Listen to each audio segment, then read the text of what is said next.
Hi everyone. It is 11:03 on Friday, and we are Booba back,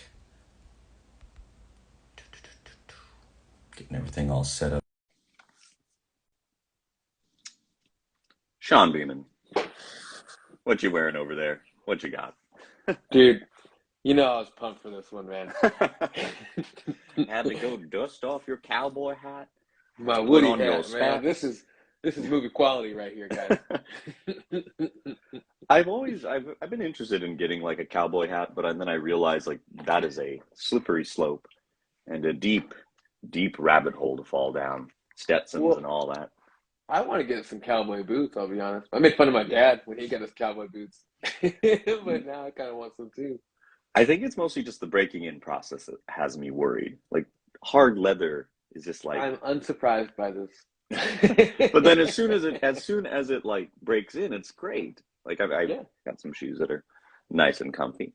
How you yeah, been? man. It's been two I've been weeks since we pretty checked in. friggin' good, to be totally honest. I am going through more change. Last time we talked, I did a podcast. I started up a new job, Hmm. and it was kind of a holding pattern. And I am now moving into a new career path in general due Nice. to some effort in schooling. So go, Sean. So I got good news on my side of things, and yeah, man. What about you? Kind of the same old, same old. I would say like from an internal perspective, I think I've been having like a couple of friends have said like Marco, you seem happier, and I don't. A couple of like just habit changes, just trying to keep the effort going in different parts of trying to keep my Yeah, mind off of certain things, and I think doing okay that's there. good. Just trying to get things planned, trying to decide if I want to drop a lot of money on Paul McCartney tickets. That just You went on do. sale. I You know I need definitely to. I do. think I need to. I don't think Uh, many people that I know do, but you, sir, you do. yeah, to get tickets that are affordable and in like a good spot of the stadium, I'm like, I At might least have. Yeah, I might 280, have I to. think. You should spend at least 280 because that's how much I Yeah, want to say we spent on Kanye's shit back in the day. And I think yeah, that that's a that good was benchmark for you. yeah, I'm just saying. yeah. It's nuts, man. Like I looked up tickets for like, I mean, obviously like floor seats are going to be different, but man, they're like $5,000 at SoFi, and I'm like, that's a pretty large percentage of my yearly wage. Holy moly. Yeah. When it comes to Well, truck stuff, update wise, I took it for a spin today. That was fun. Took it to the mall real quickly. Had to do a little return, so I was like, oh, might as well take it for a yeah. spin. It's cooler out, so I roll with the windows down. Starts up just fine. Drove by a local upholstery shop. Okay. I got a quote there years ago Hmm. for redoing the seat cover of the actual seat, and We're then doing our cover thing we did. yeah, the seat we have now has the normal thing that occurs in any vehicle. You know where you slide out and then the left side of your seat just kind of like scrapes Yeah. away.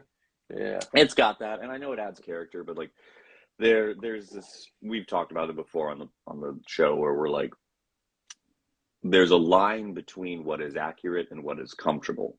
For Yeah. instance, like with the with the seat, I'm looking at it going, well, in the movie it doesn't have headrests. And I remember that bugged me for a little bit, but now I look at it and I go, I'm really headrests are happy I have a comfortable. headrest. Yeah, I'm very happy I have headrests. Yeah, I hear you. When the truck had the bucket seats, those were great. Those were neat, but they weren't accurate. So we're like, well, gotta get rid of them. They're comfy. And off they went. So Yeah, so now I'm yeah. looking at what material color swatches and stuff. I think it would be wisest. I'll put it in audio form for my own records, but I think the headrests stay. I think the most extreme design thing that would be potentially possible would be like, I don't know, match the color of the headrest to the truck so it doesn't look like Hmm. it has headrests. Ooh, or we just have them there, and unless somebody's looking at it side by side going, hey, that thing has headrests, we don't have to worry about it. We'll just have Christiana sew us up an invisibility cloak to put over the Yeah, headrest just for you, Marco. boop, just on top of there. Well, what Uh, I'm hearing is the truck is in good and working order, and the mm-hmm, problems we have are good problems to have. mm-hmm. Solid. Yeah, I see you're wearing your chosen one apparel. Saga. indeed. Nailed it. Incredibly comfortable. And I got my Roosevelts. Bingo. So, dude. Nice. Bingo. And then Well, I don't have my sunglasses near me, but we also we're just Knock gonna around. Oh my rattle God, on. dude. I'm not flexing, but I'm flexing. We're sponsored, no biggie. We're part of the Knock Squad, which handles knock around sunglasses. They're very affordable and durable. They're anytime you can get polarized lenses in sunglasses for less than like $50 Oh is man, always fun.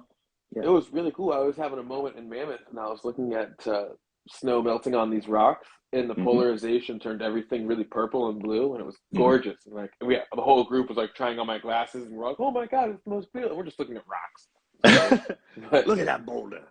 shouts That's knock around for boulder. 20 minutes of entertainment. Yeah, if you, ooh, I should have this memorized, but I don't. We'll Huh. keep talking though. Oh, your coupon code, huh? Yeah, we got a coupon code. So if anyone Oh, wants to okay. tune in there, let me tippity It's type. all good. Take your time. We'll get to Yeah, it maybe at the break. You can read out the coupon code again. yeah. And you can also tag it on the beginning for your Hmm. audio thing. I know you got that stuff knocked Hmm. down. All right, dudes, let's talk about what's really going on today. It's all about Toy Story. And you know that we're the Pizza Planet Truck podcast. We're Sean and Marco in the morning. And we finally get to basically wrap up the Toy Story aspect of our Pixar Hmm. series we got going on here. And we're going to cover Toy Story 4 today. Um, I'm just gonna go out and start talking about like, what I was expecting from the movie. Honestly, I wasn't expecting much. I was kind of underwhelmed when this movie when it was announced and it was gonna happen because we had gotten our goodbye to Andy, and as anybody who listens to the podcast or who's involved in the truck with us knows, we functioned as shadows of Andy. We all felt like we had this connection with the character where we felt like a child when he was a child. We felt like the distance of between ourselves and toys as we got older, and what it's like to have to give our toys on as hand-me-downs, and it just kind of hit us in a nerve, and we'd all Hmm. felt that as age. So when I heard there's another Toy Story, I was like, "What do you mean there's another toy? We already the toys are in good hands. We're good. Happy ending." I was definitely curious. I was thinking, where could the story go? I remember when Mm-hmm. they announced it, I thought, "There's more. What more could there be?" And then when it was announced that it was about finding or encountering Bo Peep, I thought, all right, well, that's a direction I'd like to see it, go in. I'm excited to know what happened to this character who was part of the first film, and you Mm-hmm. know they gave one line of exposition for when it came to Toy Story 3, just even Bo, and that's it. And you just go, oh, that's a loaded line. That's something that there's a story Mm-hmm. behind that, Yeah. and thankfully we get to see that. Yeah, Um, no, I'm very thankful for this movie after yeah. having digested it the first time even. But I mean, I didn't know what I was in Mhm. for. I didn't know I think it was good to go in underwhelmed because I was very pleasantly surprised by this movie, which is Mhm. wild to say about a Toy Story movie. The first time I saw it, I would say I wasn't. I don't know how to put it. It was just funny. It was like, yeah, like you said, you had to digest it a bit. Because at Mm-hmm. first I was thinking, okay, yeah, I suppose. Like, I was Mm-hmm. going along with it. I wasn't suspicious. I don't know how to put it. It was just, the whole time I'm going, mm-hmm, mm-hmm, yeah. Like, I think I think there's I a watched. certain like a shield that we put up with with things that we love, like Toy Story. So it's like, oh, what are you doing to my? I don't, are you sure? It is suspicious. Is cautious is probably the right word. You know what I Cautious mean? optimism. Yes, Yeah, yes. yeah. Because you don't want to just. It's kind of. I remember, not to bring. I don't want to go too far down this rabbit hole because it inflames some people. But after watching The Force Awakens, a Hmm. lot of us were really excited. We got to see the Millennium Falcon. There was a lightsaber pull. We heard voices of other people in the past, etc., etc. And Hmm. you get excited. And then after a while, you kind of go. They kind of just played us. We kind of feel like all we got was what we used to get. Nothing felt there was no new quality going on, and that's not what happened here. That is Right. not what happened here. It created quality. First of all, Toy Story's done a good job of this outside of Toy Story 2, I'd say. But like they kind of, I guess Toy Story 2, Toy Story 3 would do different. But the first one, it's all basically confined to Andy's room. There's a Hmm. couple extra sets, and this one kind of gets back to that, where like Mhm. it's not necessarily Andy's room, but it's the RV this time. You know what I mean? And then Mhm. there's Sid's room, which would be the antique area, but it's just got that little playground of the carnival area where the RV's parked Mhm. at, and it's they really do a good job of taking what's really this big and turning it into this giant world. And different dynamics so that a toy exists in. Yeah, just Yeah, the you different know, spots they could end up. They could end up in a museum. They could end up in a backyard blown to pieces. They could end up in an antique store where they're taken care of but still confined. That whole dynamic, just the different ways you, and it's just so funny. It's so varied considering that it's just a toy, if you yeah, want to be blunt about it. yeah. Um, yeah, So it's we start off the movie, and mhm. like it kicks off with just a thunderclap and rain, right? And we are now 9 years out since the last Toy Story. We are now, I don't know what, like 20 some odd years into Pixar's birth and everything, you know? Mhm. And we've covered a lot now the advances in technology throughout Pixar, who Mhm.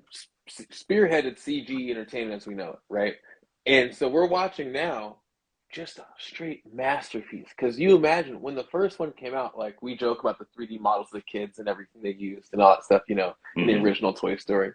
But when that first scene hits and you see the rain going, you have that uncanny realism, uncanny valley where you're like, is this Is this just really yeah. rain, or is that a house, or is they animated that? They drew that. That that whole opening, like maybe first like not that first opening scene is just flexing. It's The so way that the crazy. water moves around our sea, Hmm. like there's so much there. Like if you play video games, you know, like when you jump into the water acts the same no matter how you touch it. It's very generic, blah blah blah. That's Yeah. not how anything was acting inside of it. It felt like Hmm. every drop was taken into account when they did that. It was. Hmm. I digress.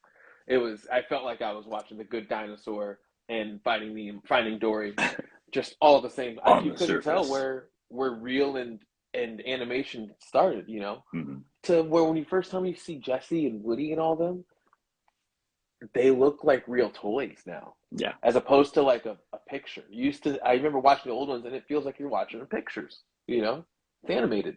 Hmm. And now it almost looks like you're looking at a real doll. And we all Hmm. have these dolls. They're right behind me. You know, they it feels like it looked like you could feel it. You Hmm. know, it didn't look like somebody just had like 3D cones and stuff to make something. Like it looked like there was, I don't know, the textures between Bo and Woody, like her being a glass thing and him being plastic. Like there's Hmm. so much just effort put into everything that you're looking at. Yeah. And just the way that it still plays off with the. I think it was interesting. It didn't start with a fantasy sequence, which is a change from the first three, which is great. And I think it showcases the way that, and it's, I think that's why, like, this movie, it's so different. Instead of showcasing, like, how the toys are seen by Andy, you're seeing how the toys interact with each other, how the power dynamics shift and how they adjust to that. Where you see, like, Woody is in charge, Bo is his, like, lieutenant, Mm-hmm. or even, like, they're She's the both. original. And you got Slinky as like his right hand, but you got like Bo. Bo is the neck. If you've ever seen My Big Fat Greek Wedding, Woody is the head, Yeah. but she is the neck. She can turn the head any which way Hmm. she wants. Yeah. You And just know. seeing how they both they have a routine. They know what they're gonna do. They know who they're Yeah. gonna and I think that's a lot of fun. I like the callback to the barrel full of monkeys. Yes, that was great. And just even in that opening sequence, they're like, yeah, hell yeah. Get those Well, I like monkeys the out of the callback barrel. of just the callback of it being a mission. You know what I mean? Yeah. Because like the first animated scene out of Toy Story was the mission scene in Toy Story Hmm. One, Hmm. and like that thing is iconic. You know what I Yeah. mean? When we come, go Charlie, move, Go move, move, move, move, and they move. all start jumping off, and they got the walkie-talkie on the jump rope. It's all, and that you feel that kind of like, oh, this is real. This has to happen right now. This is serious Hmm. business to the toys, you know, and it was. There's an urgency to it. That whole scene of them like coming together and seeing that camaraderie is cut short when someone comes to buy Mhm. Bo Peep Slam. And that, Now it's kind of funny how they're taking away, or they're ready for this, deleting, if you will, Bo Peep, right, from the mhm, family. Uh oh. Hold on. It's a tell him. Someone wants to talk to you about your vehicle It's a extended warranty. solicitor. It's okay. I can't answer. I won't We answer wanted it to live. read We'll just. you about your vehicle's extended warranty. I don't need it one of these days. I would love to just see a movie about the guy that drives around the cars on the side of the road and be like, "Hello, you thought you wouldn't answer us, would you? Well, now that you're on the side of the road, I'd like to talk to you about our extended vehicle warranty." Like that's the whole scheme. It's like when you're driving down the road and you see a sign that says "patrolled by radar," and I just love the thought that there's just like two guys in a tiny plane. How fast is that car going? Oh, he's going 10 miles an hour over the speed limit. All right, take him out. Oh no! I think Rocket Jump did something like that, where it was like a jet, like on a desert highway, like, "You better slow down, buddy." It's falling Oh man! Now that the phone call is over. So, anyways, the guy comes to take Bo Peep, and fun fact: as he gets in his car, we see his license plate, and it reads RMRF97, which is a tribute to what was typed into the databanks of Pixar while creating Toy Story 2. When they deleted the files, that was the text that took up the file space, which is just a wild callback. And it's crazy that they were able to still get us that movie, man. Like somebody else had a older draft of the movie so that they could not lose everything. Yeah, Galen Sussman had it. Yeah, she was working from home on maternity leave, I think, at that point. Yep. Which is so crazy. I love the thought of a computer. They said, they drive it back and they have a computer wrapped in blankets, and I just love the thought of this computer like real cozy. And she's just, "Here you go. It's yours." Moses the server. I come bringing the tablets of hard drives. So that whole scene underneath the vehicle and just that talk, and it gives you insight into. I haven't watched Toy Story 3 after watching Toy Story 4 one after another, and I'm curious callbacks and how you can see how Woody's personality and his outlook has changed at that concept that like he could have left, but I think he wanted to leave on his own terms, or he wanted to leave with a proper goodbye. He wasn't just going to leave. I think we learn a lot more about that that's his lesson in this one. What's wild about it is in that whole scene, you know what I mean? Like that's taking place. Is that after Toy Story 3 then? Is that when that takes place, or after Toy Story 2? It's like after Toy Story 3, or before Toy Story 3, like somewhere within that montage at the beginning of Toy Story 3. Gotcha. Andy's still a kid, I just Woody's grown a lot already in that scene. You know what I mean? He's already become, he's gotten he's gotten Buzz. He's helped him out, and he's brought him to reality, as well as sacrificed his narcissism along the way. He's learned how to open up his heart to other people and make his family larger, as with, Jesse, Bullseye, and Mrs. Potato Head, etc., the LGMs, and he's learned like the gift of giving in that, like what he has to offer, and he's learned also that there is a timer on this, there's a time when Andy's not going to be, because he's heard the stories now from other toys, and all that's happened, and she tells him such, but he still, especially at that point, because even we don't want to skip right to the end or anything, but even in the end, he has a hard time leaving a child. That's his purpose, and in that moment, something that hasn't happened with Woody, which is really something that I realized early, is we ourselves have always identified with Andy, as this is Andy's story and everything, but every parent in the audience of every Toy Story movie has always identified with Woody. That's their character. Woody's been the person that provides the home, essentially. He's the person that rounds up. Everyone's acting wild, crazy. All right, guys, round it up. I'll take care. So here's the plan. Here's what we're going to do, okay? You're going to stop drawing on the wall. You're going to start eating your dinner. And that's what Woody's role has always been, And as parents grow older, they learn how to parent better, Their kids make mistakes, and they learn how to right those wrongs or allow them to wrong, et cetera, et cetera. And Woody, at that point, was a good parent, but he didn't. Bo was saying it's time to let our kids go, basically, and he's saying, I can't let my kids out of the nest yet. That's the correlation I see to life in this. And by the end, all the toys are his kids. Yeah. They all are, all of them. He's Even looking out Buzz. for him and stuff. Buzz is like his younger brother. You know what I mean? Mm-hmm. Where he's like, yeah, you know, you'll be okay. You got this. So I think in that moment in the beginning, we're at a point where Woody's not ready to let his kids leave the nest yet. Mm-hmm. They still need him. Yeah, it's just there's a lot going on in this whole movie. Yeah, it's emotional, man. It's just, and yeah. it cuts from there, right from them staring each other in the eye, right into Bonnie's playtime, which is cool, but I'll be real, Andy had way cooler playtime. I'm just gonna say it. His playtime was way cooler. Yeah, I think it's the age difference too. But there's no more one-eyed Bart, and that's a travesty. I do like the ghosts in the Pie Factory though in the third one. That's pretty that's pretty good. So Bonnie is in preschool and is going to kindergarten. And while watching this, I was trying to in my old age, I was trying to muster up memories of kindergarten and just I think I was. Is that where we met? Was kindergarten? I think so. Yeah, I'm pretty sure it's where. Did you have Miss Corcoran? Yeah. No, I had Giordano. Giordano, okay. Well, we met at recess. It was on the far left, it was the farthest left on the classroom. I remember I disliked my classroom because. So you know how it was like an L? You were far left right here. I was far left, but in the corner of the L. See, we always were I was always frustrated because we always had to we were the last ones to get to recess because our classroom was so far away for a kid. You know, and I was like, if we wanted to get in the swings or if we wanted to get that. This is a weird core memory I have. I think the weirdest core memory I have of kindergarten is I remember one time it looked like it was going to rain and we all thought it was going to rain.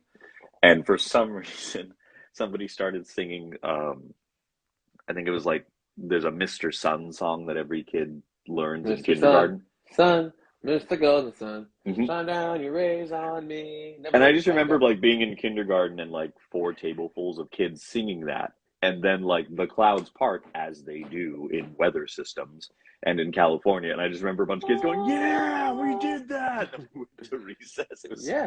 Because you did. You beat back Mother Nature as a toddler. Yes, you did. And that's the powers you don't realize you have and you sacrifice into adulthood, man. So, So we're in preschool. One thing I noticed right off the top is that the models for humans in this are very different than the models of humans in The Incredibles. Yeah. You know, it's nowhere near as decisive of shapes as you're used to seeing. It's much more realistic for people, but also animated. There's a little bit of caricaturizing, but not a lot. Mostly just eye size and stuff. But yeah, for the most part, it's this is how people look. It's just we just kind of barely plump them up just a tiny bit. So, but I'm sitting there. That's something I thought was kind of, I don't know, between all the Pixar theory stuff and everything. I was like, did we change that much in that time? I don't know. Just some, continuity thing I was thinking about, which isn't something you think about too much with Pixar, but yeah. I thought it was a trip to see Woody is not the number one. Dolly's number one in this situation, and watching Woody, as well as not be the number one, be a gracious not number one. As much as it obviously should hurt him and everything, and everybody realizes the amount of pedestals he's dropped is tremendous. He's doing a phenomenal job of compartmentalizing, I must say. He's trying to be the most supportive, not number one he can be. Almost not abrasive, but just yes, Woody, go good. Well, yes.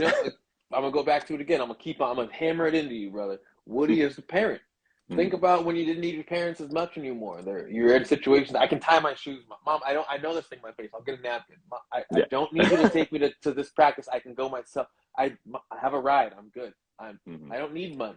Whatever it might be, And he's gone from the person where everybody checks with him for everything to nobody's checked with Woody for anything at this point. And that's a huge drop off. But at the same time, you're just checking. Hey, Mom, I know you don't take me to practice anymore, but do you need anything? And Woody's just sitting there well, no, I'm fine. I'm definitely fine. No, I was actually going to just set up this whole thing over here, and I was going to make sure you guys were good. So, but none of it's necessary. And it's that whole, I'm telling you, man, this whole thing is as much as we got fleeced, man. I'm going to tell you why in a minute, but We got fleeced. Oh man, Okay, let me get the existential crisis. yeah. Just that whole thing. Oh man, just the cast of characters and it's just like just we're getting deep. That We're was a diving left deep. turn, dude. Nobody expected Forky. Yeah. I mean, I just think what was that initial trailer, that initial teaser was so good. Just them all Trash. just dancing in a circle and then just I'm not a toy and freaking out. It brought an interesting vibe. Like what would you say? Did you have any like not like toys that you had as a toy, but did you ever carry around anything as a toy that like this is my rock? This, we're going full Elmo on this. Did you have a I'll tell you right Rocco? now.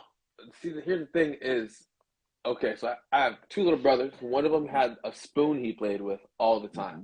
and I mean, like Hmm. he would just sit in the room, just flipping the spoon, living life, like imagining everything, and just flip it, and he's just in the zone. And then Timmy, he had a literal plank with a happy face on it from Ed, Ed and Eddie. Oh, hmm. Hmm. He had his own plank. So yeah, I mean, those things have been prevalent in my life. Yeah, Nice. totems, And if you will. I was yeah, I don't think like I think when I was like you would have like a pen you'd play with, or I feel like you'd find one like you'd find a rock that you liked and you'd carry that Yeah, around for a little yeah, bit. That's yeah. what I would do. Um, but I don't think I ever was like this is Mr. Stick like Mr. Popsicle I Stick. Like probably do with unless you sticks more because like I'd find like sticks that look like things and I'm like, oh oh yeah, yeah, yeah. this is You'd that now. always This is my you'd always gun. This is find my slingshot. This is my mhm. boomerang. This is my sword. There's always a weapon. I guess it's always Yeah. a weapon. Yeah. The This is my whenever you would wand find that I hit people with. when you'd find a stick that looked like something else, it was better than gold. You're like, why does this look like I'm just thinking, like, It looks like Jesus. yeah, the Quick, call the Jesus local stick. news. It looks like Jesus.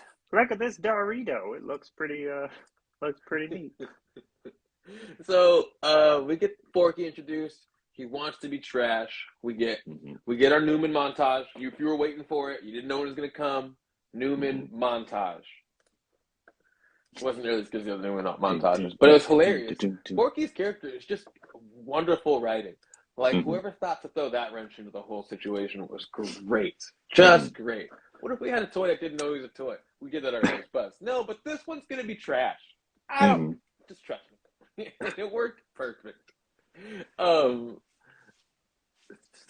you ever had something that like you need to do? Because that's how Woody felt about this. He felt like he needed to oversee Forky, make sure Forky didn't he needed to do this for Bonnie. You Hmm. ever had something that you felt like you just needed to do and you were obligated to do? Yeah, you're like specific duty, and you had to. Mm-hmm. Yeah. I mean, I think what's tough is when you and we'll kind of loop this back in is when you feel like you have to do something and then when you get the permission or like when you realize you're like I didn't have to really work that hard on that. I really didn't need Yeah. to focus, didn't need to hyper focus on something like that, Mm-hmm. um I think yeah. regularly the world puts expectations of what we need to do on us. You know what I mean? But Hmm. the world doesn't necessarily always follow those same expectations. You know, like you're expected to always report to work on time, and if you have any reason to not be there, you're going to give a very timely excuse in the manner. And you know, if Yeah. anything goes on, you know, you're going to let them know before anybody else, and you're going to. If you get hurt, you know, it's just so many things. It all is oriented towards making sure your work is okay and all stuff. But your work doesn't check with you before anything. You know what I mean? Like Hmm. they'll be like, you know, we're gonna up Marco's hours, you know, 13 hours this week. He'll It find just that on the schedule. You know, surprise. bam, boom, done. You know, like or like, you know, we don't really need Marco today. We're gonna call him an hour before his shift. Yeah. Bing, you know, it's like, all right, cool. But like, so I say all that to say, like, you know, we all, I think, we play by these rules that aren't really there, and you feel the need to, but you don't really need to sometimes. You don't realize till later. You'll be like, God, why did Hmm. I give all that effort to a place I've never been back to? Yeah, or why? Yeah, like why would you pour all your heart and soul into a project like a little side quest at work, and then you Mm-hmm. find out there was no reason for that? Yeah, Yeah, that there was always no pot happens. of gold at the end of it. I hear that one. Yeah. So yeah, you got Woody in that situation, taking care of trash, Forky, Hmm. who I mean, like you knew it was gonna go bad. You know, you knew it wasn't gonna happen. It wasn't gonna go well for him. Something, a And conflict would arise. It is, man. It's what's wild though. I think is it's Woody finding out that he's sad because the whole time Yeah. he's convincing himself, "I'm good. No, I'm good. I'm just taking care of this. I got this. And I'm good. I got a little something for me. We're good." Hmm. Blah blah blah. And it isn't until basically Forky does a jump out the window maneuver, and Woody has to explain his whole life that you realize like Woody kind of starts to stumble upon this thread that he starts to tug at that realizes like he's got some like his own existential crisis, existential dread. He Yeah, doesn't know what's next. he's been through a lot. He always knew what was going to come next, and now he's just kind of like, all right, well, I'm free to do whatever I want. What do I want? He's spent his entire life on screen thus far fixing people. Taking And I'll care of get to our things. power scaling thing here later on, but if Woody's to make the cut, what his ability is, he'd probably be like a healer of sorts or something. Mhm. He is the kind of guy who gives the any given Sunday speech. He's the Yeah. guy who when you're down when in Avengers when Hawkeye is inside of that room with the Scarlet Witch in Mhm. Age of Ultron, and she's like, I don't think I can go out there anymore. And you guys like, check it out. If you go out there and you fight with me, you're an Avenger. Everything Mhm. else that happened doesn't matter. The moment you go Yeah. out there and you fight, you will be. That's exactly who Woody is. Yeah. He doesn't have a bunch of power. He's not somebody who's got all kinds of pull. He doesn't do anything to Andy. He just realized like, hey, wait a minute, I have a gift, and that gift is Mhm. helping. Yeah. And so with that, Woody hasn't helped himself at all really since the first movie. Mhm. You know what I mean? Yeah. Last time he tried to help himself, he pushed Buzz out a window. And that started it, and then everything went crazy from there. And It's true though. record set. This is me. You're probably wondering how I ended How up here. I do enjoy in the scene where Forky jumps out the window of a moving RV, mind you. I'm litter. I'm Leonard. And he does. He has that moment of like. This, I gotta say, I'm gonna rapid fire 3 topics really fast. The visuals that they did in this movie, and the fact that there's so much like it's so cinematic, where it's like they're shooting the toys as if they're almost full size people now, more so than ever before. Where there's Yeah. these like real heavy camera tricks, depth of field. You can tell they're small, but you can tell that like they're really dictating where to look in the You scene. can tell they're small because behind them is a lamp. Yeah, yeah. But then like when you're zooming in, your only thing in focus is these nice blooms of light in the background. Mhm. I think it's what I thought was really funny was just how quickly Woody acts in that scene where he's like, "How far is it until the campsite? 5 miles." He's like, "I can do that." And he just like books like he's so But dude, confidently it's sure that he's like, because they went across a whole city to Al's Toy Barn and then to an airport and then drove the airport tram back to the crib. yeah. That's a 5 short film miles that to needs to Woody? be. That's why I say, like, when we go onto the power scaling, like, 5 miles to Woody ain't nothing, He's like, I could do that. He says, I could I- do that. Run like the wind, bullseye. I just like the thought too of man, they should do That's a what he short should film. have done is taken bullseye. He's riding along, made it look. Mhm. And then the movie would have been done in 10 minutes, though, Sean. We wouldn't Yeah, it wouldn't was have all this sweet, other though. stuff to talk about. Oh, man. Yeah, and I think it's interesting seeing after the scene where he kind of reminisces with Forky, and like and he thought he was a toy. The whole kind of does his recap of everything that's happened in the past couple of movies. They're so close to getting back to where they need to be. Like they can see Yeah, it. There's the RV. We're gonna go there, and then Woody gets distracted by lights, like some of the prettiest like lighting effects on the floor to this kind of incredibly large antique store. Like I haven't seen an antique store that large, but maybe I'm like I'm so used to the Now, mind you, it's not that large. It feels very large because we're looking Mhm. at it from the toy's perspective. But I mean, Yes, there's yeah. a lot of like playing the nooks and crannies in there. If you Mhm, look at mhm. like the majority of it's taken across like the center of the room, so it makes Mhm. it feel a lot larger because there's aisles branching off of that center in every direction. Yeah. But there's really, it's not very. It doesn't seem very large. Everything just seems really on top of itself, and there's Mhm. a lot of stuff. Yeah. And I know that building is packed with oodles of Easter eggs to other Oh yeah. films, to other, and like the ones that I noticed off the bat were like the board games, like anything you could read. I was like zipping around. Oh, that's this, that's that. But then like when you get into the more obscure, where it's like you see like Carl Fredrickson's Kane and so on and so forth in there. Hmm. That's where I thought initially the Pizza Planet truck was going to be. We'll get to that in a second where it ends up. Yeah, I But thought it was going to be there too, or and, at least just on the street, man. mhm. Now when they're So I'm liking. I want to go back real quick when yeah, they're giving the whole when Forky's getting it broken down for him and everything. I'm loving just this like we've never. The only time you ever hear a toy, I guess it's kind of this moment, but Woody doesn't really break down what it's like to be a child's toy too often. You right. know what I mean? And Hmm. there's certain parts of it he's never broken down before, and you're getting a lot of that in this moment. You're getting why it is that Woody's done the things that he does, why does the toys act the way they do. All these, he's explaining the feeling he gets when he gets Hmm. picked up, and like, all that like is masterful. Once again, we're in the fourth movie, and they're still adding layers to the universe in the Hmm. rules of the universe, and I just think that's spectacular. Like Yeah. to be able to have that kind of continuity in a movie is really, really good. And then to leave me in a space where I still have questions that I want answered by the fourth Hmm. movie is also really good. Like I think they did a good job there. I was so pleased with that. And I also I feel for Forky and Woody. Like, I mean, Forky ends up being like this unexpected therapist, really. Hmm. Just lets Woody talk for a while, which is what Woody needed. He didn't Yeah. know he needed it, but he needed it. And I felt that as a bartender, let me tell you.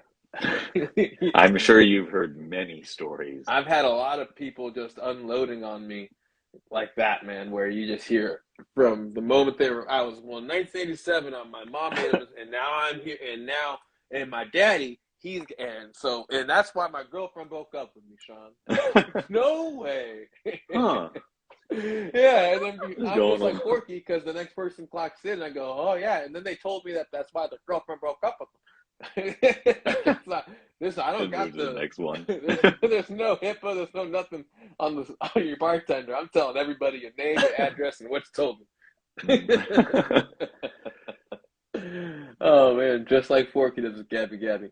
So we get this really sweet antique place, um, and we get that sense once again of Bo. He just says her name, and we get that whole sense of she's the one who got away, and you could tell immediately like there's going to be some effort on Woody's part to fix whatever's going on here.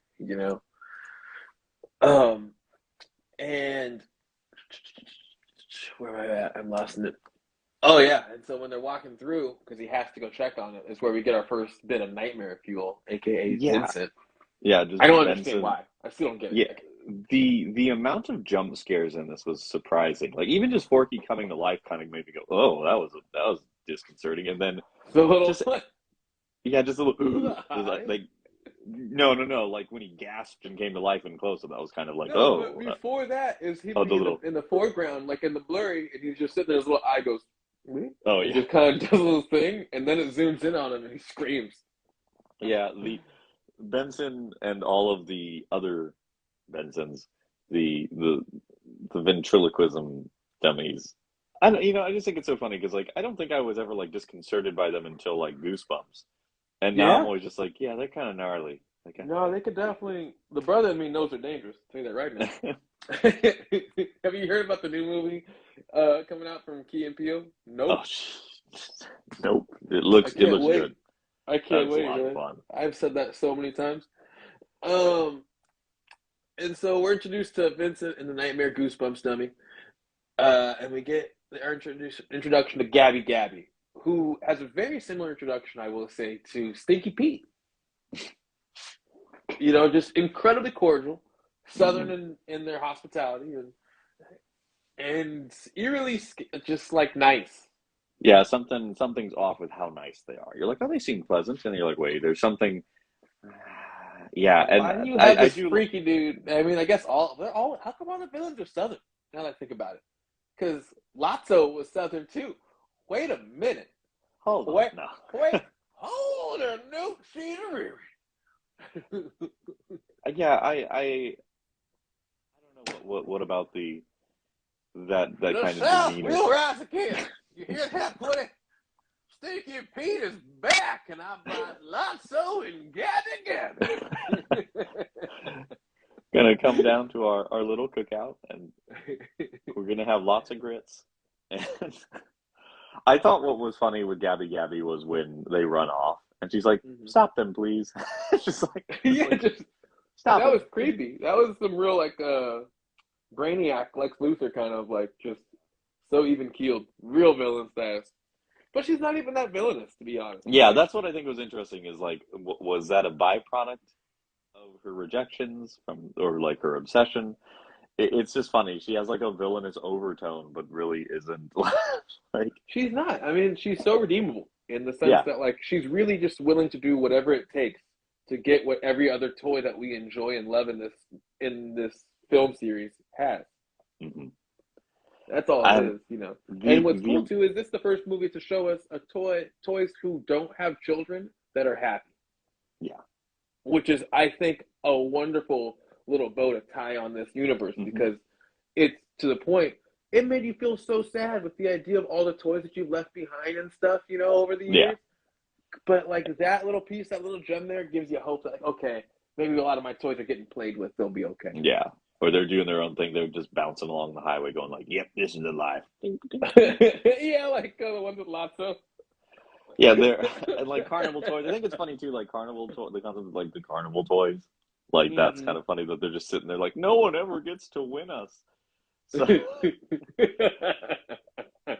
That sucks so bad, and it's so true.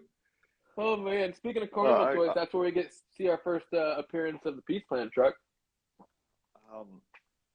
I like that. Sorry, I'm just looking at notes. I'm like, I am jumping over big sections of your notes, and I am sorry. We can go back to any of them that you want to go back to. No, you're good. But We're moving right along. yeah, so we get to see like Buzz's action scene in real life where he's like ducking and dodging, and he's like, I'm gonna go ricochet off of this thing and fling myself, and like he was making good time until he hit one of the spinning rides, and then hit a porta potty. One detail I think is really funny. I think this was not an oversight. I think this is just a very funny detail. Is I do think it's funny if you look. I didn't pause it. This is just me thinking that I saw it this way. About 90% sure that I forget what the carny's name is, but he's played by Bill Hader. That's all I know. That he didn't lock his stall when he went in, so it just like it's already green when Buzz hits it, and I'm like, oh, this guy's like a menace to society. he's not locking his porta potty. He just stands there, doesn't do his job, and he steals money from kids, kind of thing. Just puts the Buzz up on like it's nothing, dude. Yeah. Oh, sick. New way to steal more money. Found a toy by the porta potties. I guess I'll give it away at my booth. Don't worry, I washed my hands yesterday. So with the truck, this is the truck appearing as a tattoo, a calf tattoo, and I think it marks it's not the first time it has appeared as not a truck or a three-dimensional object. It appeared on a calendar or postcard in Toy Story of Terror. And I think that's the only. I gotta sit there and just like do a log of all this. I mean, yeah, like the memory ball one, which is kind of. Oh yeah. You don't really see it per se. You see it's like an ephemeral memory of it. I will say it was a bummer just because, especially as us being us and we do what we do and all that. Like I'm always excited whenever there's a realistic human real universe that they're in with Pixar because I'm like, cool, we're gonna see the truck again in like the way it's supposed to look, you know, it's not gonna have eyes for a windshield, or it's not gonna be like half dragon or something, you know, like it's gonna be the truck, you know, and I get excited, and like, man, like it was cool to see, like, you know, they're just saying like culturally speaking, Pizza Planet means a lot to the people in this universe sometimes, but also like, especially with how real we are now in the Pixar universe. You want to see so it. real. I want to know exactly what there is and what's all going the on details inside of and it. everything. Yes, I need it. One question that I got as soon as this movie came out was people asking me like, one, would I get that tattoo? And I remember I was like, no. I wouldn't get calf. I wouldn't get a Pizza Planet truck one. I wish you'd just get a big old chest piece, just a big old Pizza Planet chest piece. That'd be friggin' rad. Yeah, dude, we just blasted Flames. chest, dude. It's pretty sweet, man. Pizza To the- Planet, dude. It's Awesome. not movie quality. It doesn't have the anchovies on it. It's our own Flames. version of it. Yeah, we did a couple of creative differences. No, I think the only like Toy Story related tattoo that I've ever considered is the little cloud. I don't know why, I just like that cloud. It's Yeah, I flat hear bottom, just Yeah, it's a Um, sweet cloud. My mom has it on her calf. But I mean, it's also with the DreamWorks moon. It's a whole thing. It's a lot. would you cool, get though. a Pizza Planet tattooed, Sean? But yeah, I totally would. Just a yo I'm crazy. yo I between want your to shoulder get. blades. Well, I want my so like on one thigh, I want to do an elephant with like those like old like vaudeville circus kind of like framing around it. You know what I mean? It's like a real menacing elephant with like its trunk Yep. up kind of a thing.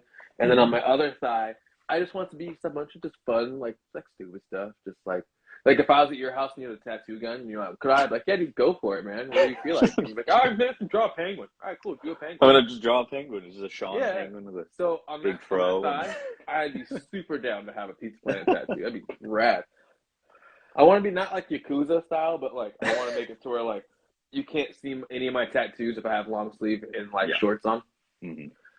Just get yo on your finger and just put it right under your nose or something. Yeah. You remember when that was a thing? Like, nothing against people who got them. You remember when mustache finger tattoos were a thing? I remember I worked with a guy who had one. He had a different one on each finger. He had like 3. He'd always have to hold his hands like this so no one could see it. When he'd gesture, he'd be like, kind of had the little flipper kind of thing. I know what you're talking about. Yeah. It was just like, People got those often for a while. that's the only way that I could probably get a decent mustache. Anytime, like, I did a no shave like April a long time ago at my old job, and I remember like after 2 weeks, someone was like, "Why is your lip dirty?" And I'm like, "That was a legitimate question. That was not them trying to be ironic." I'm like, "All right, well, time to shave." Well, I guess I have a pretty dirty lip right now, dude, because this Well, mustache it is is. flowing. See, this podcast like sets my schedule for shaving. I'm just like, okay, I got to shave on Friday. You know, I will say, since the moment I've been able to grow a beard, it's been the best ever. Because then, like, you just bring it down to this, and that's shaving. You're like, all right, cool, done. Good. Get me out of here. see, I Leave just have me it where alone. people think that I'm young until I start talking, and they're just like, "Oh, you don't sound like Oh, how you you're a look." 45-year-old movie man. I thought that you were a 22-year-old college student. My fault. Oh, man. I'm checking our time right now. We have 13 minutes left, just to be safe. Let's talk about Gabby Gabby real quick, though. I want to just kind of go a little more on her. I think she's one of the perfect villains because she's not really that bad. You know, we talked about how like she really just is trying to do whatever she can to get into that realm of happiness that so many other toys have. She's supposed to feel normal. But then she also feels like the opposite of Bo, because what we see next is how Bo kind of opens Woody's eyes to there's other toys out there that don't have children, that find fulfillment from any joy, any toy. I mean, any child's enjoyment. Yeah. And like how they have the network of learning how to get to the right places and stuff. Like it's this whole extra world, other layer to the world that we'd never heard of before. It's basically the same as when the Monsters Inc. world got flipped on its head and when they started laughing instead of just doing scaring. It's the same concept where Woody, to this point, has fixed everybody by giving them a child. And he's just realizing this, like, you don't, you know, if it all went to, if it all blew up today, you'd still have something. Yeah. I think Gabby Gabby is interesting because it's kind of like I think of the villain, her origin story isn't due to an action where it's like, oh, she's been in a box her whole life, or that she got abandoned by her kid. She's just like, I'm an old toy. She probably has memories of maybe, or, you know, I don't, they No, she has no, the thing that she was from out of the box, she was defective. So she never got to play with children. So imagine 50 years of never playing with kids and just being the one. She's Stinky Pete on steroids, essentially. but also she's not evil. She's not mint in the box. Yeah, that too. You know what I'm saying? So she's incredibly defective compared to most toys. She's basically one of the toys from the Island of Misfit Toys. Is what she is. She's been messed up from the beginning. And what's what I think is a trip is how diabolical she's become. Because I Mhm. mean, when I say she'll do anything, like she probes Forky for all the deepest, darkest areas that she can attack Woody with. That's really what she's doing. You know what I mean? She's not trying to Yeah. make friends. That's not her goal. You know, she's by any means necessary. I got to get my hands on his voice box Mhm. by any means necessary, which is scary to think about. Yeah. And I think one of the reasons why it works the way it works is because parents, more than anybody, know what that's like. That Mhm. by any means necessary, I will protect my child feeling, you Mhm. know? And that's where Woody's at. Is he's felt that way with other people. And that's why the movie's able to go where it goes. It's able to have Mhm. the ending that it has because Woody sees that for what Mhm. it is, not just for the evil that it could be. Mhm. There, let's see. Probably got about like 5 minutes, I'd imagine. No, we're sitting at about 10. So I'll give Okay, you a cool. little I'll give you a little 5 minute wave like this, like I used to when I used to do live TV. We'll wrap it Well, up. Come on, Sean. Come on. 5, 4. I remember when I used to do like local television. We used to cover like local bands and stuff and football Uh-huh. games and things. That was nuts. I miss it. I don't know if they still have that, but I think it'd be fun. We should do our own local access show. That'd be Sean way DeMarco. fun. I don't know. I don't know if it would be broadcasted on like one cable network or something. Kind of funny. Yeah, dude. We gotta hit we gotta hit up our favorite, Mr. Strada, Mel basketball. Yeah. Let's see. So I think we can. I'm thinking we can do like one more little bullet point right here, and then I think All right, well, in we'll wrap it. comes Sean and Marco in the morning. Attached at the hand. Oh wait, no, it's not us. It's Ducky It and should Bunny. be. But, It should be. so okay, so in that dynamic, who's who? Who's? I'm curious. I'm gonna go with your Ducky, dude. Yeah, I would say that. I'd say I'd Yeah, say you're if there's Ducky. one that's calm, cool, and collected, it's Because I feel you. like as much as I'm wild, not that great. I feel like when we get into the idea, the space of zones, I'm the one going like, Marco, you don't got laser eyes. Well, hold on, we gonna get there. Yeah, hold on a minute. Wait, no, hold on. What if after that we keep stomping in, right? We're just on the Pixar campus. With my We're shooting lasers out of our eyes. Marco, we don't have a truck yet. We're gonna do all this crazy stuff. What I think is really funny is if you go, I think there's a site called Happy. It's like Happy Feet Shoes or something, and you can actually buy Ducky and Bunny slippers. You can do one of each, or you can do both, and you could have bunny slippers, or ducky bunny slippers, or a ducky and bunny slippers. And That I'm sounds like, rad. yeah, well, I'm like, I kind of want to get them. I think it'd be funny. We gotta reach out with the Peace Plan truck. Yeah, Get another sponsor. They're in, I'm sure. You heard it here first, folks. We're gonna try to talk to a slipper group. Yeah, And we'll so get I the think people a coupon code. That'd be sweet.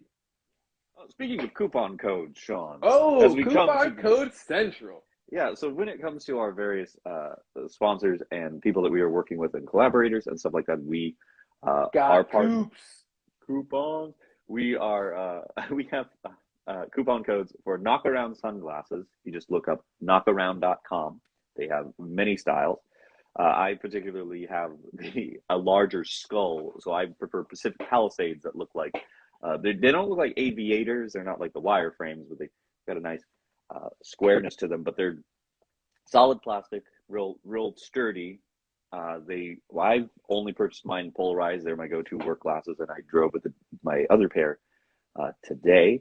Sean got a really cool pair where they're like green tortoiseshell with like a pink mirrored, like they have a custom studio that you can make stuff with, and we're part of the Knock Squad, which is just a group of like adventurers, influencers, and that kind of stuff. We're probably the tamest because of all the people that are on there. They have they're like snowboarding, they're skating and stuff like that. We gotta do an excursion. We need to do a cruise.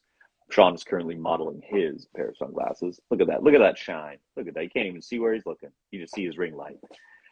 And if you peruse their site, knockaround.com, and happen to find a pair of sunglasses that you enjoy, type in the following code. Type in Knock Squad _Marco, MARCO, and you will get 15% off, which is great because you buy two you buy two pairs of sunglasses, you probably get free shipping because of the way that it's priced. I highly recommend it.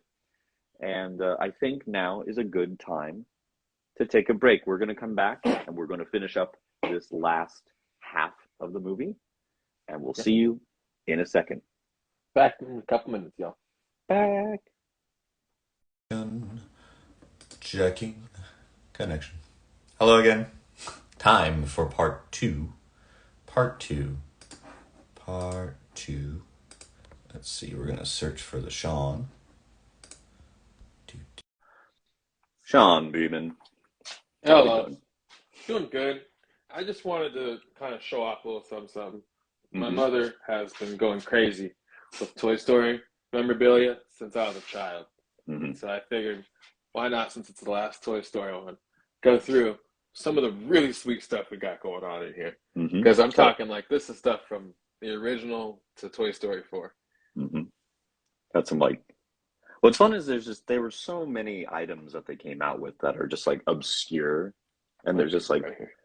Which one's that? What's that? Oh, the little skateboard dude from the first Toy Story film. I forgot his name. Very Right nice. now. It's killing me. Skater Boy. No, See he you has a later, boy. name. I'll look it up when I get back. There's some other really good ones though. Like what? There's just like some good like one-offs she's gotten from like McDonald's and stuff too. All that kind of good stuff from all the parks that we visited. I always make sure I get her something. I think what's really neat with a lot of that is you can still get them for like relatively affordable prices. Like last year for my birthday, Christiana sent me these the Happy Meal toy Army Men that they released for Toy Story 1. They're like solid. I wish they made Roller Bob. Thank you. I needed that so much, Christiana. It was killing me. Especially when Marco just named him, gave him some random name right there. I was like, oh, dude. I'm sorry. Oh, my gosh. It erased my data banks a second and said whatever he said. It was so bad. It was Oh, here's a really cool one. You ready for this? Yeah, go for it. You ready? Not everyone's got one of these bad boys. Oh, this is the Buzz Lightyear of Star Command. Actual spaceship, dude. Nice. It opens up, if I remember. How does it open up? Oh, these guys are back. Boom. Yep. Voila. Oh, nice. So it's actually like a full-on. Yeah, cool. man, this thing is bad AF. This thing, the cockpit opens up as well. I used to have two dolls that came with it. See if I can figure out which dolls it was. I don't see them in here. They're smaller. That's Exactly, a journey for. We'll have to do a deep dive into that. Dude, I'm telling you, man, there's some really good stuff in here. Oh, wait. Oh, I'm going to break this. Here, you talk for a second. I got to put this back. Okay. Hi, everyone. Welcome to the second half of our little broadcast for Toy Story 4. We are going to conclude the movie and that kind of stuff. We do have the questions open. We had a couple people submit questions during the lead up to it. Sean's just fighting like Thanks. You ever tried to put back a Transformer? That's like literally what that is. Yeah. I only had one. I only had a Dinobot, and he was up. Oh, Hey! sick. He had a spinning tail.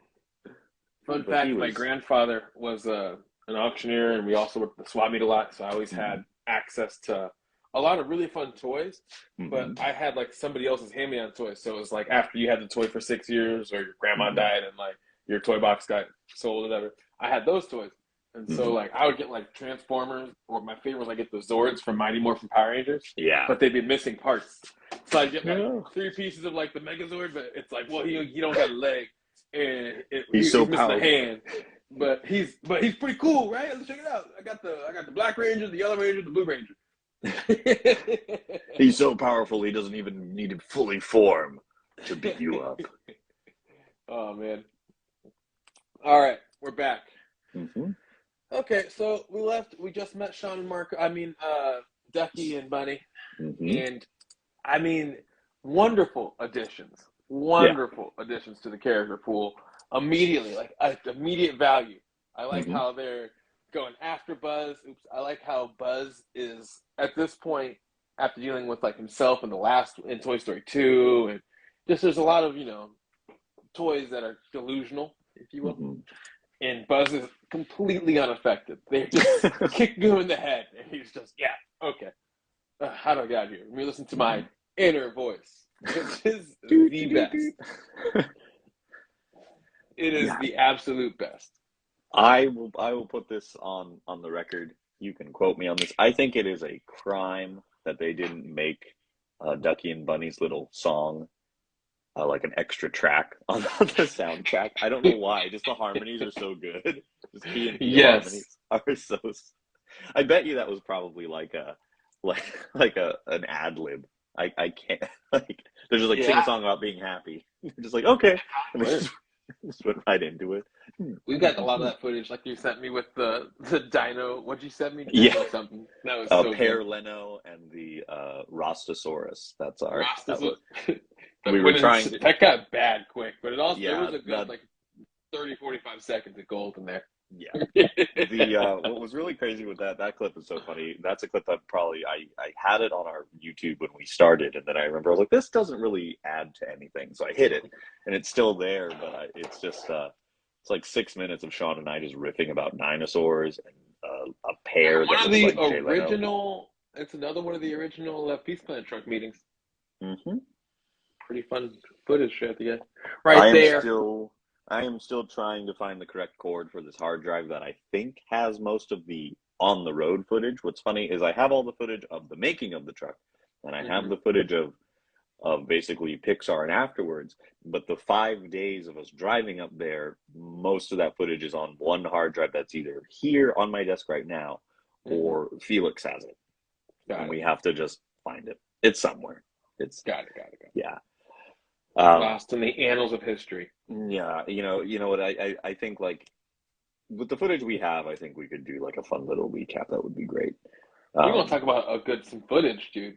Logan's bachelor party. Not to bore anybody on this, but we're going on a bachelor party to Mexico soon, Mhm. and I don't know about you, but I am expecting a sweet Marco montage by the end. By the time There's also a part of me though that since it is a bachelor party where I have to like look, dude, you find the right times to take pictures and videos, and you find the other times we'll tell you to turn it off.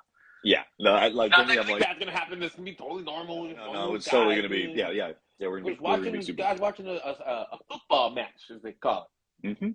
and a luchador. Watch a nice little football match.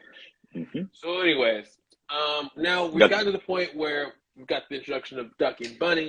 We've got Bo coming in strong at this point. We get to see her, Billy, go in Gruff, is it right? Mm-hmm. And we get to see them all, and everyone's okay. And I'm absolutely in love with what they did to Bo here. It's so I thought it was tasteful. I didn't feel like it was over the top. You know, I think a lot of people look for the negative and when they see girl power scenes or like that. But dude, Bo she's a stunner still. She's a killer. She's strong. She's been through it. I'm digging like how she's got the band-aids and the things holding her together at this point because it means like she's been through it. Woody's gone through a lot. Woody had his arm taken off at one point. You know what I mean? So and she's as well as probably held her own arm in her hand. You know, and I think it's cool just all the strength that they gave her. You know, she is by no means helpless. By no means. She's very capable and also in charge, it looks like, the more you see her. That reveal of her coming into frame in the playground is so well handled. It's every time I see it, I'm just like, that's good. Good soup. Love. It's like there it is. I love how Bo does this whole thing of showing Woody the world because Woody's shown so many toys. The bedroom. I don't mean that negative. Yeah. But yeah, he showed them, you know, a child's bedroom and showed them the joys that live in there. And Bo really shows them how that's not contained to a bedroom. That's in the whole world, Woody. Mm-hmm. Got some introductions of more characters. Giggle McDimples, the tiny cop, little Polly Pocket kind of deal. And Combat Carl, and Combat Carl are very. The last one really gets the short end of the stick, though. Yeah, until after the credits. Yeah, leave him hanging. The Skunk Mobile, that is probably one of that's a vehicle, Sean. That's what we need to work on next. That and the Dumb and Dumber Mobile. Yeah, just a giant skunk car just driving around, just roll up. I think I'm good on that, but I'm pretty good on that. You can have the Skunk Mobile. So by this time, by the time Jesse leaves, because you've already got Buzz on his own now, and you got Woody on his own. By the time Jesse's leaving, I'm feeling like we're like we're basically just watching a highlight reel of Toy Story because it's every character's just doing what are they good at? Like they're Yeah. going for it. Woody, Buzz goes and does a bunch of backflips and falls with style. Woody goes and tries to help a toy, realizing it's a toy, and Jesse is good at Jesse, sabotage. yeah, but basically, she's good at both essentially. You know what I mean? And so, hence, in the end, you get the end, and we'll get there. But hence, Woody chooses her, I guess. But they start playing Jesse's da da da da da da da da, and start playing her music, and I'm like, oh, it's on. Here we go, and I just kind of get excited, and I love that they have that with us. They have this. They can play 3 notes to a song, and the whole audience gets excited and enthralled in what's going on. And I really, really, really love the next scene out of that because she goes, I don't think we'll be going anywhere if you get my point. And then the guy goes, and the mom says, hold on, Daddy's gonna use some words. Yeah. And they walk away. Just like oh man. When was the last time you had to use some words, Marco? I don't know. Like when I drive, I don't think I have that much like road rage, but it's just like I'll just be sitting there going like, all right, like someone cuts you off, and I'm like, I always think about what my dad said when he would drive. If somebody cut him off, I'm like, they gotta cut you off. He's like, he had room, and he goes, the only time you can get mad is if they don't have room. And they hit you. And so every time I see that, I'm like, oh, he cut you out. Like someone cuts me off, I'm like, oh, he had room. And it's like I'm ready to throw a shoe. my main thing that I get is like I don't drive in the fast lane. I drive in the middle lane. If I'm on surface streets, I drive in the fast lane, and I drive in or the middle lane most of the time, and then I get into the lanes when I need to. When I'm on the freeway, I'm usually like in the truck. Like depending on certain maneuvers, I'll go into any lane. But like I'm not traveling in the fast lane. I'm usually in the like middle, and then how you're supposed to drive. And I think it's funny when you see those people who tailgate. And I'm like, I don't get it. I'm like, why are you driving so fast in the slow lane? Are you getting off in this lane? That's a vein I would watch a lot on I could find it on YouTube. I guess I could. I'm gonna go to right after this. Like I would love to see karma? the people. Yeah, man. I just want because I mean my thing is I drive a truck. I drive a steel truck. It is 100%. There's not much plastic on it. Yeah. And so when people cut me off and they act all crazy silly, or when they won't let me merge and stuff, I'm just like sitting there thinking like, dude, I won't even get a dent. Yeah. Your little Prius is gonna turn into plastic dust, buddy. Like stop. Like don't. I'm not even being aggressive. Like just let a guy in or whatever you're doing. Like you're making a bad business decision. What we have here. Well, I think it's funny when people like I'll give a little toot from the horn like with the Pizza Planet truck when people almost like run me over, and I'm like, and that's my thing is like someone goes like, oh, well, like someone said once they're like, well, what would happen if someone hit you? I'm like, I bet you $10 that the person is going to say that they didn't see me because I'm a small truck. To which I will say, what about a bright yellow vehicle could you not see? Like, if you're that blind, I expected there to be a rock. I didn't see it. I didn't see it there. Yeah, it's that kind of stuff. It's like I've never had issues with like our neighborhood has a lot of like lifted trucks that are I think it should be more.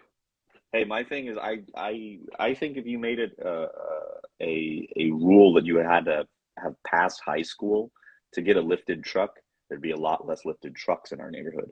I'll tell you that makes me giggle. All right, back to it. So we got this whole highlight reel going on. Everyone's got that music going. Buzz is listening to his inner self, which is another great one. They find the best ways to utilize the restrictions of toys to move Buzz's character along. Whether it's he thinks he's actually the Space Ranger, he goes into Spanish mode, he meets himself. And now in this one, he's listening to his inner voice. Like it's just a good one. I love it. And they have to use lines he's already used basically, and they find the best lines. They did a great job of just orchestrating that whole thing, which once again just shows effort. And so now we got Buzz on the inside of the antique store with Woody. They met up. They got Bunny and and Ducky and Bunny, Mhm. and they're trying to come up with a way to get the key. Well, Woody has to find a way to get Porky. They got to find a way to get the key. How are we gonna get that key? And the thing is they have a lot of ideas, Marco. They have a lot of ideas, and they don't listen, because they give 3 good ideas. Okay, 3 Great good, ideas. great ideas. And you know what? Normally, it's not just normal. You can say no, but you got to have like a reason why. Yeah. So they gave 3 very, very specific, unique ideas. Mhm. My favorite of the 3 being the plush rush. The old plush rush. Where is this going? Give it time. Give it time. Give it time. Don't interrupt. If you haven't seen the movie, it's really wonderful. Key and Peele's characters, Ducky and Bunny, they have to get this key from the old lady who runs the antique store, and the joke is they they keep on saying they're basically gonna beat the crap out of the old lady. Just gonna jump her, steal the Yeah. key by force. And everyone's like, "You're not do that, serious, man." are you?" He's like, "All right, fine." They go with a new plan, which also ends in them beating the crap out of her. And then, but I don't want to tell you what the That plush poor rush old is, lady. but you can imagine. I just think the way that they rise from behind the bed, just T-pose, this T-pose rising. The scaling in this movie is phenomenal. And it's good too because you could tell they had a good time with scaling with those 2 throughout the whole movie. Mhm. So we get that whole thing, and then this is where I kind of feel like the meat and potatoes. Pixar's got a new story plan that's kind of started around. I keep talking about Good Dinosaurs, the one where it feels like they'll give you 3/4 of a movie before they tell you what the movie's about, And like the Good Dinosaur, you get that when he finally starts making his journey back past when you get basically once you get to the T-Rex stuff, like when he leaves them, that's when the movie really starts to kick off again, Mhm. And in this one, it's when Woody's trying his best to do everything. Duke Caboose made the jump or made the crash, and they've done everything, but they get caught still, And Woody's still got this gung ho attitude. We got to go there. We got to save the toy. We're gonna save the toy. It's what I do. I save the toy. And Bo just says, "What about the rest of us?" Mhm. And basically, what about you?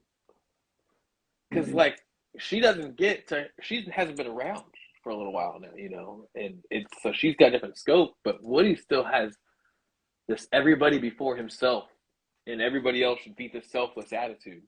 Mhm. And there's a certain part of everybody that should look out for number 1, and who's number 1 but yourself, Mhm. And so I think as much as she says to basically live for her and live for her friends and everything, I think Woody has to take his own advice when he says no toy left behind. He's leaving himself behind in this whole thing, and that's where that whole thing first starts to unravel all the way on him, where the threads of sadness and despair are really starting to tighten in on Woody. And it's in the following scene when he sees Gabby Gabby, who starts breaking down how Woody must have felt over these past few years. Where you see Woody finally met with the depression that's been looming over him the whole movie. It's kind of, you can kind of see like there's similarities of like just having a singular goal that probably, between Woody and the parallels between Woody and Gabby Gabby. Yeah, it's just that whole. We forgot to bring up Duke Kaboom. We gotta bring up Duke Kaboom. Dude, Duke Kaboom is a stud, man. Hey, just Keanu Reeves at his most gruff. What's great is that my mom brought it to my attention too. So there's like this whole scene in there, like in the carnival scene when he's gonna make his big jump, and they're making fun of like they have like the carny again go, and he says something real stony or something, and like and then like Duke Kaboom. Oh, and then they have the whole thing with like the scene after the credits with Ducky and Bunny and the carnival guy, and like they're shooting the lasers at him and everything, and he's still super stony, dude. Bill Hader's all stony guy. But then it cuts Duke Kaboom, and he says something too, and it's like, it's great because they're playing on Keanu Reeves' Bill and Ted. You know what I mean? They're playing on that like, oh no, idiot. Whoa. Which to a lot of us, a lot of people out there, that's a long time ago. They don't remember that. But, I mean, Keanu Reeves is like the consummate stoner actor from back in the day. Utah, give it two. So yeah, you're right. I think there is a lot of parallel though between Gabby and Woody and what they're willing to do to achieve their goals, you know. And also Woody sees so much of what her goal is also his goal, which is to get to a child, Mm-hmm. get to a place where you can have the happiness that toys deserve, you know? Mm-hmm. And Woody has given that to so many toys. And I think in this moment, had he been faced with the trials of Toy Story 2, I think Stinky Pete gets dealt with differently. I think if he's dealt with the trials of Toy Story 3, I think Lotso gets dealt with differently. You know what I mean? I think one thing that Woody has is he's got the power of an audience. He knows how to utilize it. He knows how to speak. He knows how to galvanize. He knows how to organize. And he uses that to get everyone to see that Gabby isn't this terror. You know, that she actually is the same as all of us. She's just over there and we're over here. And we're saying how great it is over here and how terrible it is over there. And we're mad at her for being mad at her situation.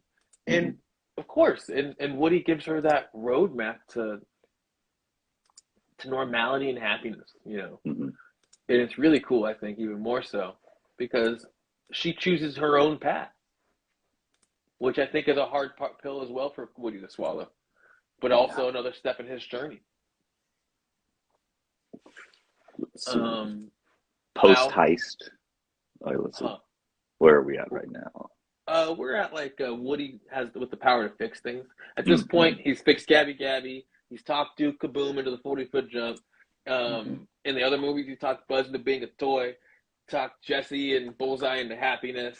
And really, Stinky Pete is the biggest casualty of war, I feel like. But all that said, Woody's got some real power. And, you know, I guess we can kind of take that. Let's take that into the power scale. I think, you know, where we put Woody in this whole thing, he doesn't have the ability to overpower anybody. Yeah. Strength-wise, you know. We've seen him struggle with everyday objects. I don't think he's got incredible speed. We've watched him run before. It's incredibly clunky. He is an all-plush character. You know what I'm saying? So I don't give him power as such. But in the way that, say, the pet collector has power, in the way that, say, the screenslaver has power, right? Because the screenslaver alone, she's not very strong. You know what I mean? She's not very anything. She's a regular woman, regular girl. Fighting Elastigirl, who's a superpowered girl, you know? I think Woody falls in the same category of, if you give Woody the right audience, he turns into, what's his name from Braveheart, and he can turn what would be the power of 10 into the power of 100. Just an effort, because he can call that out of people. He gives the Independence Day speech. He knows how to do it. He knows how to execute it like that, and people follow him. He's got real, maybe not military instincts, but just real can-do-it instincts. You know what I'm saying? The way that, like, I give him, like, the same kind of power as, like, the Admiral in Tiny Soldiers has. You know what I'm saying? Without the weaponry. But, like, just the whole, like, he can just organize everything to where it's going to go down. That drum up that enthusiasm, That said, I'm going to go down the list of who we got on our power scale. We got, and rounding out number 1, the Woodcarver. Number 2, Mater. Number 3, Mr. Incredible. Number 4 is Jack. Number 5 is Wally. Number 6 is Remy. Number 7, Syndrome. 8, Eva. 9, Elastigirl. 10 is Buzz. 11, Pepita. 12 is Butch. After that, we have our honorable mentions or contenders. We got Woody. We got Jack. We've got Frozone, Screenslaver, Dante, Hank and Bailey, the super team from the Finding Dory series, and the Pet Collector. I would honestly put Woody probably right below the Pet Collector, if I'm just being totally honest here. I think just because the Pet Collector being pretty docile in nature, but also still being a Triceratops. I mean, if he sits on Woody, game over, basically, you know. But then Woody has the power to, maybe he could talk those animals into leaving the Pet Collector. Who knows? You know, that's really where I'd put him. Outside of that, you know, like, he basically has to go, he is like an unwritten contract of having to go limp when people come around, so he's pretty useless in that regard. I think the reason why Buzz goes so much higher is what we saw in Toy Story 2 in his opening action sequence of what Buzz is capable of in this imaginary universe, which all of this is an imaginary universe. He's got a lot of power too. He's basically got flying capabilities. He's got anti-gravity capabilities. He can shoot discs. He shoots lasers. He saws things in half. He's agile. He's fast. He's strong. He's everything you would need to be a superhero, essentially. That's where Buzz falls higher than Woody. Woody being based on a 1930s cowboy. So that's a little harder of a sell when it comes to power. The most thing he has, he doesn't even have a gun. He's never had a pistol. So, yeah, that's where I put him. I put him right at the bottom of our contenders when it comes to that. Honorable mention, I think, just because he does have the power of people. Yeah, I'd say I would agree with that analysis.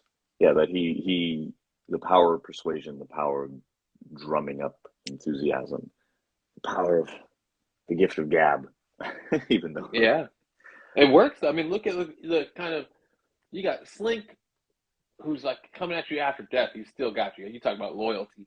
I mean, Bo Peep comes out of the box and goes somewhere else and comes back, and they're still together. You got Buzz, who basically says, "I got this, but I hope I see you again," kind of a thing. So long, partner. Like, Woody leaves a very lasting. I think all of us would be so lucky to leave the kind of impact that Woody's left on the people in his life. So let's see. So What do you put think this right back at? Go ahead. I'm like, where? No, go ahead. Maybe. What do I think of what? Oh no, I was like thinking of the ending, but I'm like also going like, where did we leave off? All right, we're right here. Parents versus Woody. Like, I kind of hit this up earlier, just talking about how Woody is really just like a connection for parents, a lightning rod, if you will, for them to be able to tap into this universe, you know. And it isn't really until Buzz looks Woody in the eye and says she's gonna be okay. Bonnie, I'm talking about Bonnie. Bonnie's gonna be okay without you, you know, because you think he's talking about Bo, and you know he says Bonnie. It isn't until that point. I'm still that, like, I have that cautious thing going on still, right? I'm still worried that what are they doing with my favorite characters here? You know? And when he says that she'll be okay, Bonnie, that's the first time I realized, like, I really internalized and figured out, like, it's never been a story about Andy. Andy had nothing to do with the story. Andy was my way of tapping into the universe, and I see where my space is in this whole thing. But this has always been Woody's story. It's always been a story about Woody and how he's grown as a character and what he can do to help the people around him and how he can help grow and nurture his friends. And I really feel like, I don't have kids yet, but it's got to be a similar sentiment you have of just like, you got to feel like you're probably messing up all along the way. And then when one day you look back and you think you have all the answers and they're all grown up. And you got to find a new reason to keep on going. Hence he's so depressed. Yeah. It really, it resonated with me. Just that idea. I almost cried enough thinking about it. Just the idea of how, like, we made a truck under the assumption that this whole thing was about Andy. We did that.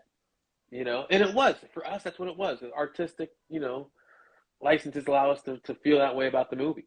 And I just felt like the writers were like, hey, but just so you know, like, to us, the most important character in this whole thing, the more, like, the center of the universe has always been Woody, and how everybody else revolves around that.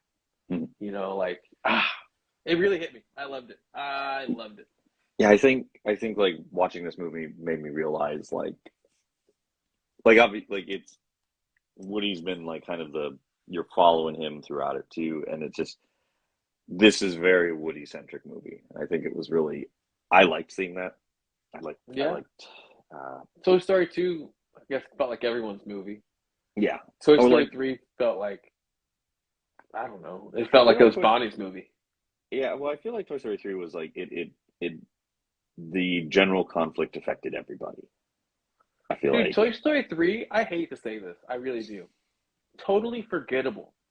Now that, like, you have this there too. Because Toy Story 2 is in my annals of the best sequels of all time. That's what it sits up there, right? And Toy Story 1 is record breaking in the sense that we hadn't seen CG like this in children's entertainment yet. And then Toy Story 3 was a really good movie. It's really good. And it messed with my heartstrings, and it's really, but after you, like, when you really, I can't remember everything that happens in it. I just watched it for the podcast. Yeah, And I think it gets washed out by this movie. I think too it's just a movie you don't enjoy visiting a lot. I don't watch Toy Story It's so 3 for fun. sad. Yeah. I was looking forward to watching Toy Story 4 because I'm like, at least 3 had this like gut punch of an It ending. doomed you. Yeah, when you're Yeah. in the dump and everyone's gonna die, because that's what's gonna happen. They're all gonna Yeah. die. They're about to get smelted. An unfortunate Yeah. smelting accident. Get turned Smelting. a gold member. Yeah. Yeah. I feel like 3 felt like like a proper ending, and then 4 feels like an even more proper ending. It's really interesting how it just built on itself, like how that 3 worked felt out. like a proper ending, and you were happy they got a happy ending. But Yeah. 4 felt like the ending that the toys deserved. Yeah. You know. Yeah, Like, it everyone ended up where they needed then, to be. like Woody chooses Jesse. He gives her his sheriff badge, right? Yeah. And that effectively turns Jesse into the number 1.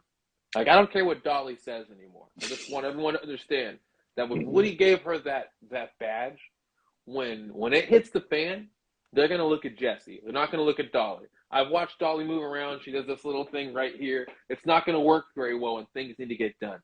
You know what I Mhm. mean? And she's gonna be jumping into action. Her number 2, just like Woody and Bo. Look how capable Bo is. You got Jesse and Buzz. Mhm. Her number 2 is Buzz. Buzz is going to be number 2 in this situation. Subtle, but it's the truth. And it's rad. He doesn't change his position at all, and she gets to keep it, and they're going to be like married basically like the way that Buzz and Woody and Bo were. It's beautiful. It's wonderful. And they could totally take us into Bonnie's room for another movie, and it'd be great. But I'll tell you, I would much rather see a Woody and Bo Toy Story 5. Yeah. I would much rather see the universe get expanded outside of bedrooms and into even just more like areas that the real world. Mhm. Oh, we're at the swap meet. Oh, we're at the, you know what I mean? All the places that you could possibly be buying toys. We're at the mall. Yeah. We're at the, you know what I mean? Like, I just think there's so many cool things they could do there. I think it's great that Dad gets arrested. Dad's totally going to For a jail. while. You know, he's been talking about it for over a movie now, and it went down.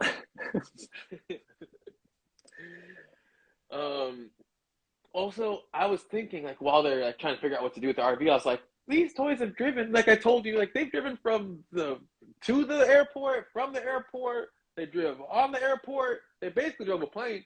Like, why are they tripping with this dad? Get him out the car and drive back yourselves. Let's go. And they essentially did. Oh, man. I can check the sent in questions now and see. Have you I like considered the. getting? Okay, go ahead.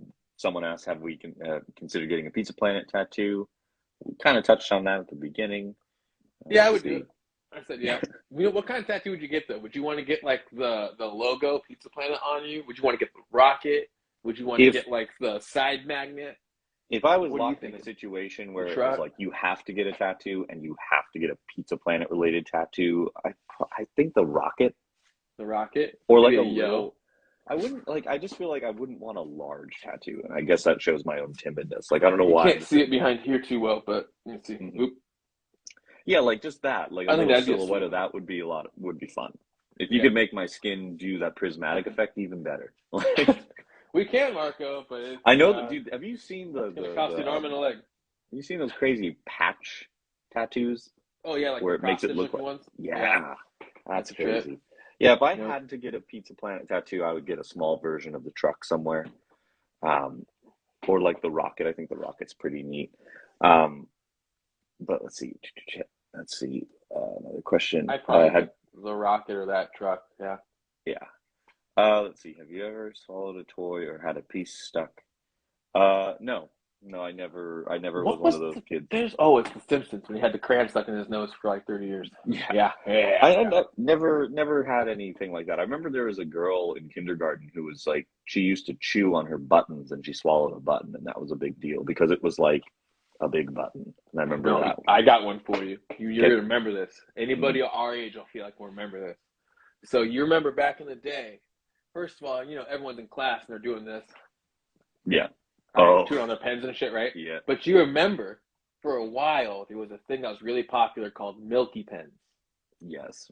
And so Gel it's the pens, funniest Milky thing, gel pens and Milky Pens. And you see the girl in the back, she's got her Milky Pen. She's all excited. She got her little space maker thing with her glue bookmark in there that she made in the space maker pencil box. And she's chewing on her pen. She's writing her name 30 times on her paper. And all of her Milky Pen explosion. And she just got Milky Pen. Goes falling down her. pens. Glittery, like, ugh. Dude, I would Oh. kill to get some video evidence of that happening again. That's just Jeez. hilarious. No, I just excuse me. Yeah, I only remember the girl that ate a button, and I think there was like one kid that ate glue in our class, but he was like the kid that I had to like escort to the principal's office because he bit someone. First of Never all, take that person, I didn't bite them. Okay, Marco? I'm just kidding, it wasn't me. I always think about that time that there's another weird core memory from kindergarten. I remember Let's hear it. I escorted a kid to the principal's office who bit someone, and my only thought the entire time while walking there is he gonna bite me? Why did it you with the biting? I don't know. What they're like, Marco, you look like an Walk into the intimidating. principal's office. Okay. Dun, dun, dun, dun, dun. Gave me like a hood and an axe to walk behind him. You're the executioner all of a sudden. I dug how the setting in this whole ending here, it really felt like that carnival felt like we're really pulling from Pixar Pier, or what it used to be called, Midway Pier. Paradise Paradise Pier, Pier. Paradise Pier. They really felt like they're pulling from that, between like if you look at the Ferris wheel, what it's got going on with the sun in the middle of it and everything, and just like the amount of games that they had going on and all that stuff, it really felt like what they were trying to emulate there was a bit of that. And I don't get why they couldn't say Grand Canyon. What's up with this Grand Basin nonsense? Kind of bugs me. Oh, yeah. Been out there. I mean, all excited. yeah. Thought they were Tri going to throw County. some Grand Californian in there or something, but all good. Things I want to make sure I end and I say at least a little bit about this. Joan Cusack and Tom Hanks, the best.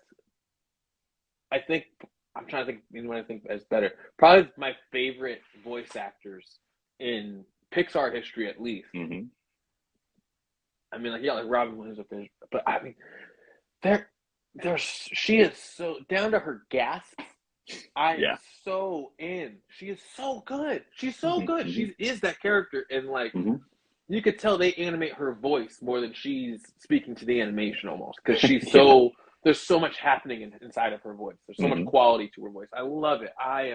If I ever got to meet Joan Cusack, the first thing I would tell her is how much I appreciate all the effort she's given me with Jesse over the years, because I think that as many great movies she's been in, she is an absolute star in this franchise. And I'm really happy with her as being the new sheriff. Is there a group that you wish she could have said goodbye to? No, I think every time that I have like made a step into a different portion, left a group behind, like old jobs and stuff, like I've had a chance to do that. Or at the very least, I am satisfied with the way I said goodbye. How about you? I left Lucille's the first time.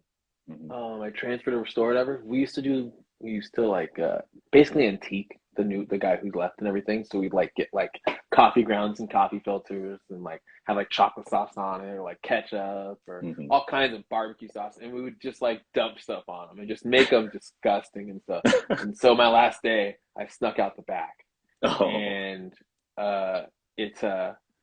it was cool. Like I was happy I didn't have to deal with all the mess and everything, but also part of me was like, I kind of took away like a core memory that I could have easily.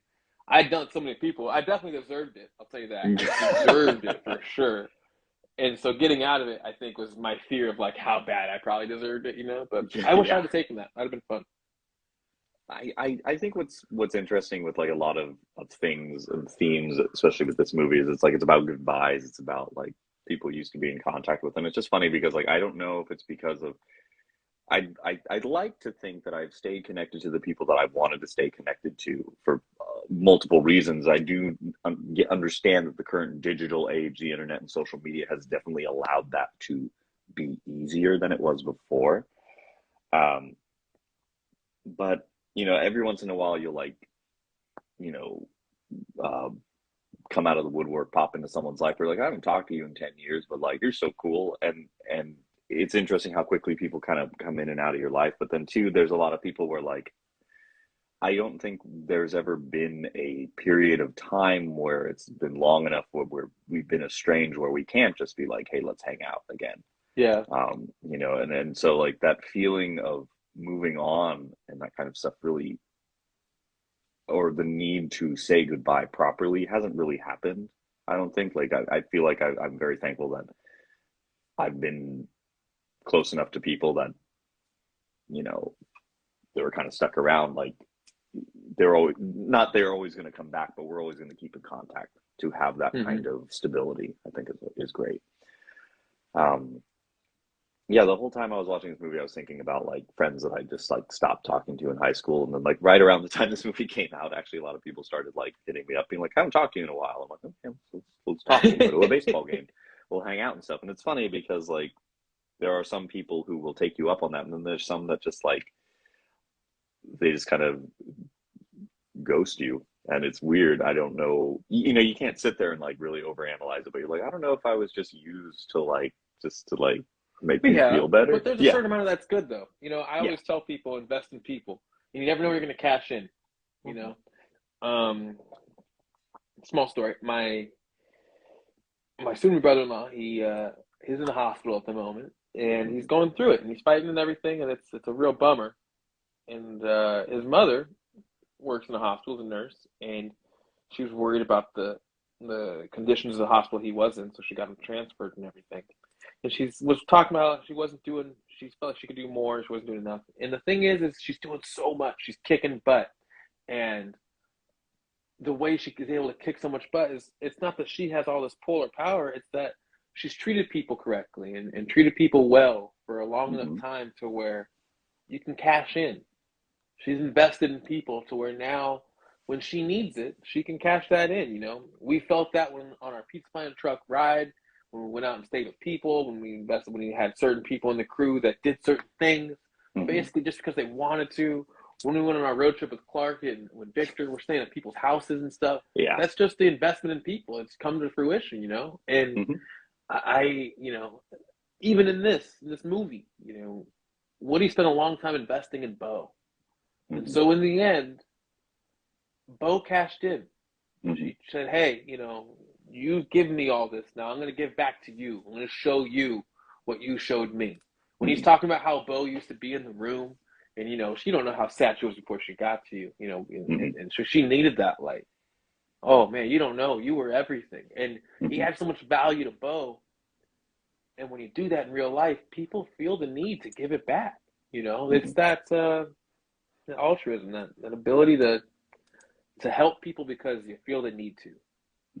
And when you do it without expecting anything, something's coming, you know. So, anyways, I think that's a good note to end on. I think we're chilling on runtime. I'm chilling. You're chilling. Yeah. Our next movie coming up is going to be we're entering the pandemic movies. This is now going to be Onward, right? Yeah, Onward is our next movie. We are catching up to the current time. This is going to be. I've only seen it once. Same here. Or no, I've seen it twice. Once in the theater, once at home. You saw it in theater? I did. That was the last movie I saw in theaters. I saw it. It came out on March 6th. I literally saw it before the world shut down. It was like probably one of like the last things. I mean, I didn't know what they're going to do with it. I'm excited. We'll have to research what it was like for them to do the launch on that. I'm sure it's probably very interesting. So, I good place to stop. Thank you for tuning in, everyone. We'll be here. We'll do an announcement when we'll be back, but probably we'll see. We should be back playing it by ear. Yeah. All right. See you, sir. Peace, love, and pizza.